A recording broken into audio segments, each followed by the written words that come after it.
Ipinasilip sa media ang tutuluyan ni Pastor Apollo Kibuloy sa loob ng batasang pambansa. Sakaling isnabihin ang contempt order ng Kongreso. Pero giit naman ang kanyang kampo, isang demolition job ang ginagawa kay Kibuloy dahil labag daw sa karapatang pantao ang ginagawa sa kanya.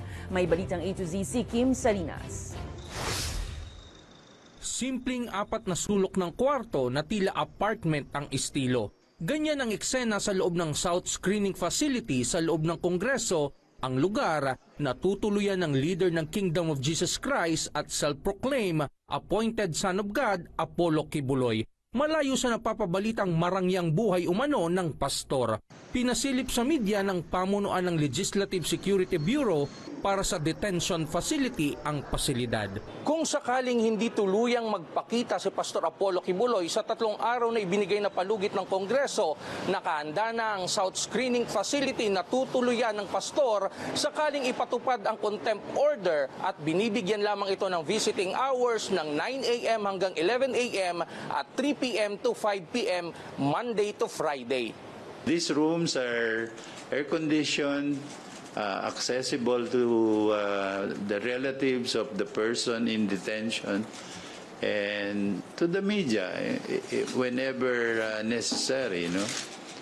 You can monitor their stay. Mayroong 2 kwarto ito, may wifi connection, CCTV cameras sa loob at labas ng gusali na mahigpit namang binabantayan ng mga gwardya 24/7.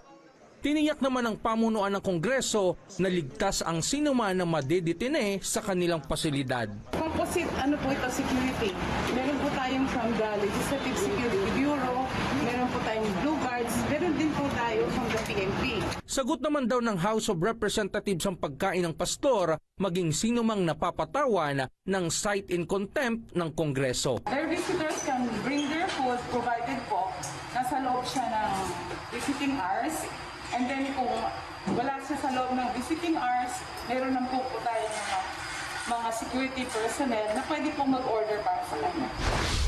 Samantala, pumasa na rin sa ikalawang pagbasa kagabi sa plenaryo ang House Bill 9710 o ang revocation ng prangkisa ng Sunshine Media Network Incorporated o SMNI.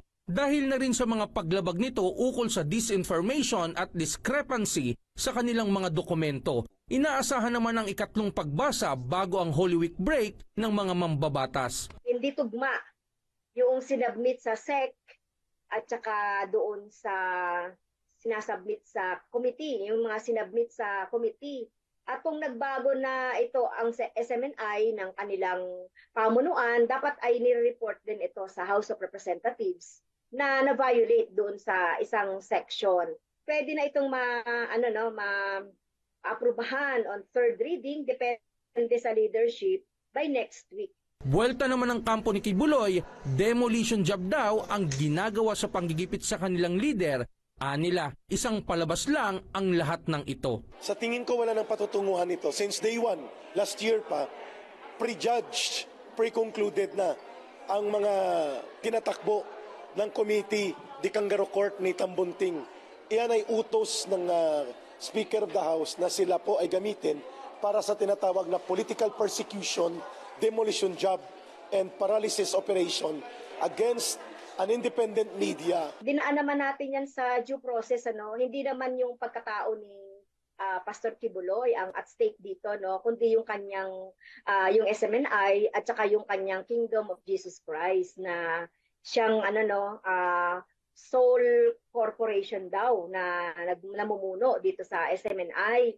So hindi to personal against kay Pastor Kibuloy, Walang nilalabag na karapatang pantao ang House of Representatives laban kay Pastor Kibuloy.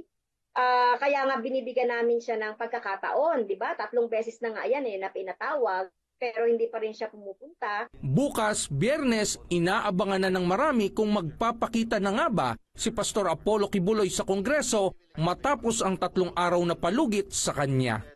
Para sa Balitang A to Z, Kim Salinas.